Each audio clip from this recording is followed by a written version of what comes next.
Why did it come to this? Was I wrong? Even though I work hard at my job and household chores, neither my husband nor my mother-in-law acknowledges my efforts. A feeling of frustration swirled in my chest, and it was unbearably painful. You only earn $1,000 a month, right? If you're not going to divorce, at least support your husband as a full-time housewife. That would be much better for the family. I heard something snap in my head. This is a good opportunity. I should really divorce a husband who doesn't even help with the chores. All right. I'll divorce. This was the trigger that led to the discovery of my husband's outrageous lies, and both my mother-in-law and husband ended up in a debt hell. My name is Sadie. I'm a woman in my 30s working as an office worker. Although I'm married and living with my husband Jeremiah, our relationship isn't very good. Even when I come home tired from work, Jeremiah doesn't help with any of the housework. He seems to think that all the housework is my responsibility. Sometimes we argue, but since I'm usually tired, I end up giving in. Taking advantage of my reluctance to push back strongly, Jeremiah becomes more and more arrogant. I'll stop complaining about Jeremiah here. There are other things that are truly painful. Among the issues related to Jeremiah, the most serious one concerns my mother-in-law, Valentina. I've never met a more troublesome person than Valentina. Valentina, who divorced a few years ago and is now single, lives separately from us but frequently visits our home, probably because she lives nearby. I just want to help my dear son and his wife a little. I want to be useful. She says such things, but it's all talk. She has never actually helped with anything. She just sits around watching TV while munching on snacks from our house. Watching Valentina's disgraceful behavior, I always sigh quietly. Please, do that at your own home. Don't show such behavior at our place. No matter how I think about it, it seems to me that she visits our home just to kill time. Well, it's still better if they just do nothing, but Valentina, together with Jeremiah, sometimes causes me a lot of stress. And it's the kind of stress that's unbearable and fatal. One day, after finishing an enormous amount of work and returning home exhausted, thinking I could finally take a breather, I found Valentina and Jeremiah in the living room. I could only be exasperated by Valentina, who was there as if it were the most natural thing. I couldn't understand it, but it seemed they were just sitting and waiting for the food to be served. You're quite late.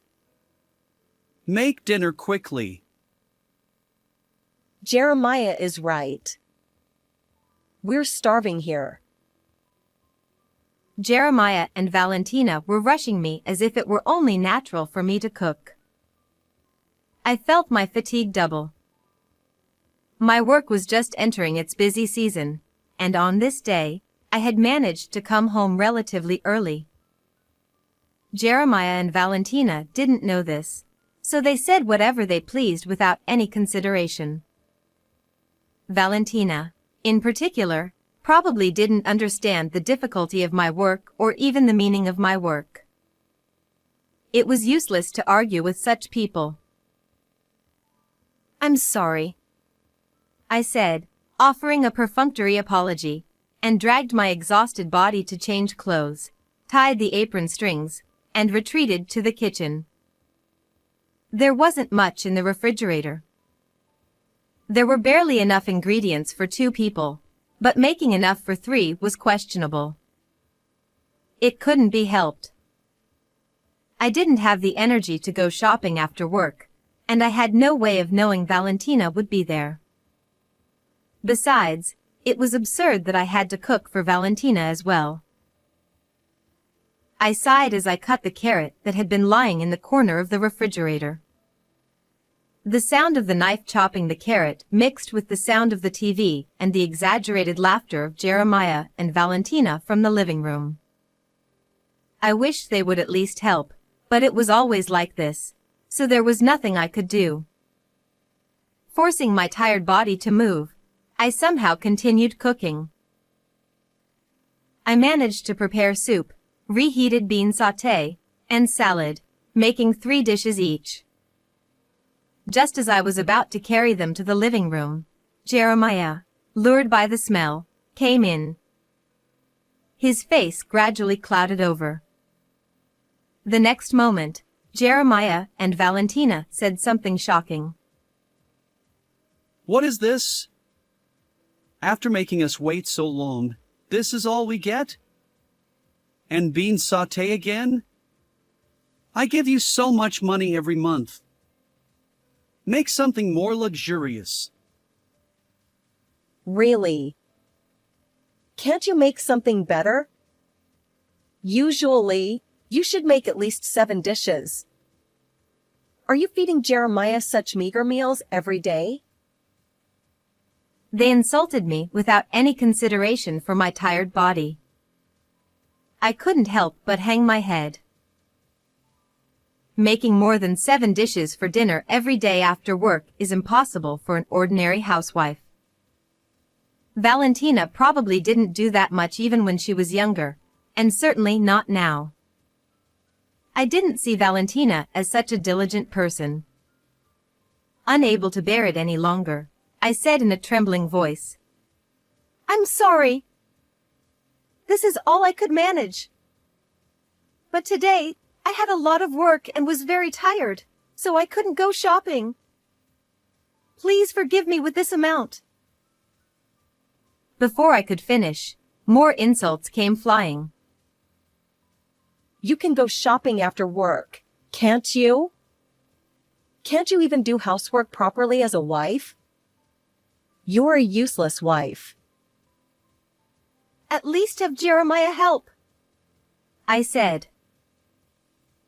Ha! What are you talking about? I'm tired from work too.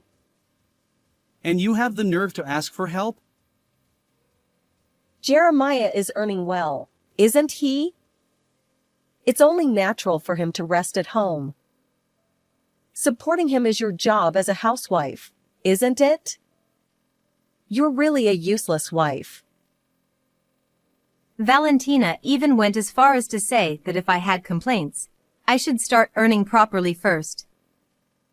She seemed to have no intention of understanding my struggles from the beginning. I had no energy to retort and could only keep bowing my head. This kind of exchange didn't start today. Every time Valentina comes to our house, this kind of back and forth repeats. It feels like her insults escalate each time. Especially recently, I've been called a useless wife more frequently. I may not be perfect as a housewife, but I want her to understand that I'm doing my best. I can't endure this much longer. One day, after such incidents had been continuing, I took a paid leave and stayed home from work.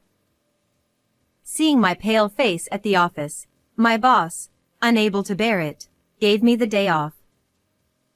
It was truly a blessing amidst the ongoing busy season. Fortunately, Jeremiah was out for work. I was genuinely relieved, not knowing what kind of argument might ensue if we met. That morning, thinking I could finally relax, I heard the front door open violently with a clatter. Suspecting something, I jumped off the sofa and rushed over, only to find Valentina standing there as expected. By now, I was used to it, but does this person not have the concept of ringing the intercom? Oh?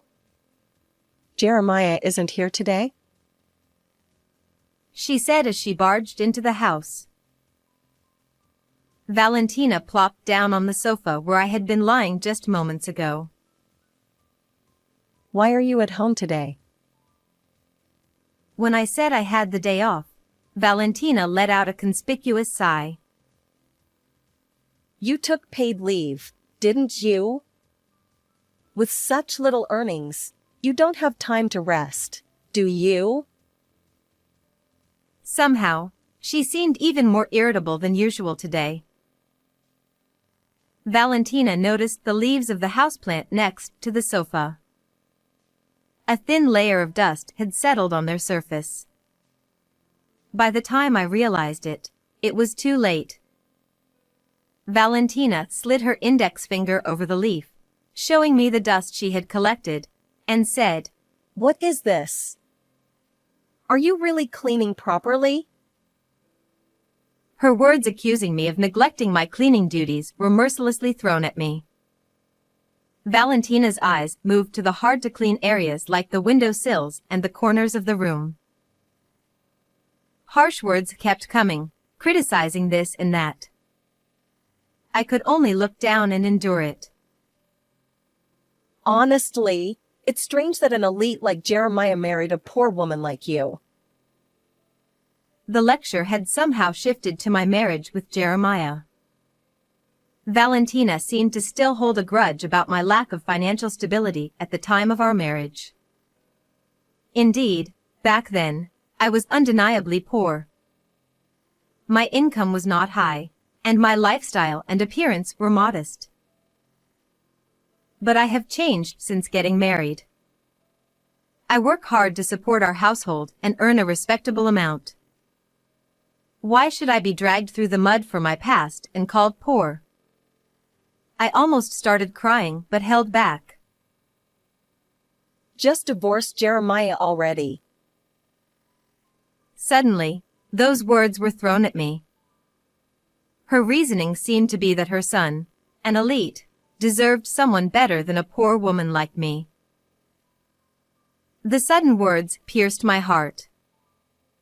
Even though I don't love Jeremiah now, the word divorce was quite a shock. It felt like my existence, which had been clinging to the somewhat stable concept of family, was being exposed.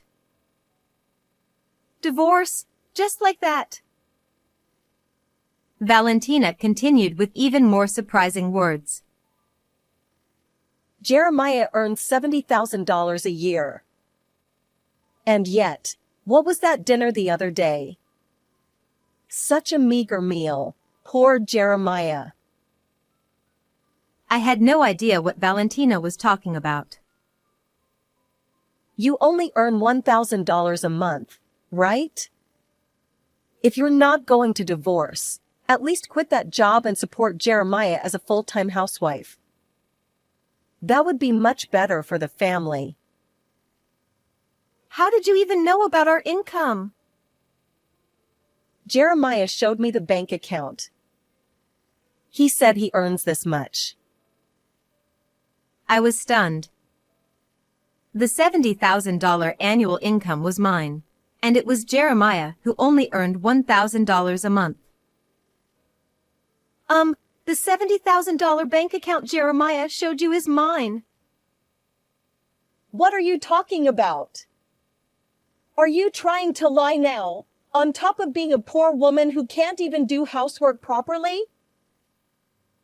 It's Jeremiah who is lying. I regretted marrying such a pathetic Jeremiah. I felt ashamed of myself for finding comfort in the relationship of husband and wife. You're not looking down on Jeremiah, are you? After all the help he's given you, if you're going to tell such ridiculous lies, you should just get divorced already. I heard a snapping sound in my head. This is a good opportunity. I should really divorce Jeremiah, who doesn't even help with the housework. All right. I will divorce Jeremiah. Thus, I decided to divorce Jeremiah, packed my things, and actually left the house. I had been working tirelessly and supporting the family as best as I could. Yet, Neither Jeremiah nor Valentina appreciated my efforts. How did it come to this? Was I wrong? These thoughts swirled in my mind, making me feel unbearably miserable. After leaving the house, I returned to my parents' home to rest my weary heart and body. My parents' home, which I hadn't visited in a long time, gently embraced my exhausted self. Although work remained busy, being far away from the source of my stress, Jeremiah and Valentina allowed me to spend my days in peace. One day, while I was freely taking a day off without anyone reproaching me, my smartphone rang in the living room. The caller ID displayed Valentina. I had a bad feeling. Hello? Sadie? Valentina's unusual tone made me hesitate. Once she calmed down enough to talk, she told me about the situation after I left. After I left, Valentina had been doing all the housework. One day, when Valentina checked the bank account for household management, she found a balance of only $100. Naturally, it was Jeremiah's account. Shocked by the difference from the previous balance she had seen, Valentina confronted Jeremiah. Jeremiah admitted that the balance was the living expenses for a month. He then confessed that the account he had shown before was mine, and his monthly income was only $1,000. Jeremiah, who had been praised by Valentina as an elite earner, had been hiding the truth out of pride. Valentina, who had ignored my words, had no idea and fully believed the false figure of $70,000 annual income, spending money to live an ideal life. Eating what she wanted, wearing what she wanted, buying what she wanted. Jeremiah's already small balance kept decreasing. As a result, Valentina and Jeremiah were on the brink of falling into a debt hell. So please, help us somehow. I apologize for everything. Just come back immediately. Valentina's desperate and shallow words made me sigh in exasperation. How could she say such things so shamelessly? The harsh words that Valentina and Jeremiah had said to me came back to my mind. Make dinner quickly, at least do the cleaning, quit your job and become a housewife, poor woman. I could never forgive them. Of course, I felt no sympathy at all. It was time to say what I had always wanted to say but couldn't. Why don't you have your elite son earn money for you? I coldly said that and hung up the phone with a click, leaving Valentina's voice, which was making some noise on the other end, behind. Still fuming, I looked at my smartphone's address book. There were Valentina and Jeremiah's phone numbers. I deleted those annoying contacts. For good measure, I also set them to be blocked. I had to free myself from Valentina and Jeremiah's curse. To sever this relationship quickly and surely, I took further action. I searched for a reputable lawyer online and through acquaintances. The lawyer I found quickly facilitated my divorce from Jeremiah. I completely cut ties with my in-laws. Finally, I was free from the annoying entanglements with my in-laws. According to rumors, Valentina and Jeremiah ended up in debt as expected. In the end, they had to apologize to Jeremiah's father to support them. Well, it no longer concerns me. I will live my life without being swayed by anything. Since the divorce, my work performance has improved remarkably. My boss praises me more often. My friends say I laugh more. I am happy with everything, feeling that I have truly gained freedom, separated from that past. I vowed to use my past misfortunes as a springboard and continue to strive hard. How did you like this story? Please subscribe to the channel. See you in the next video.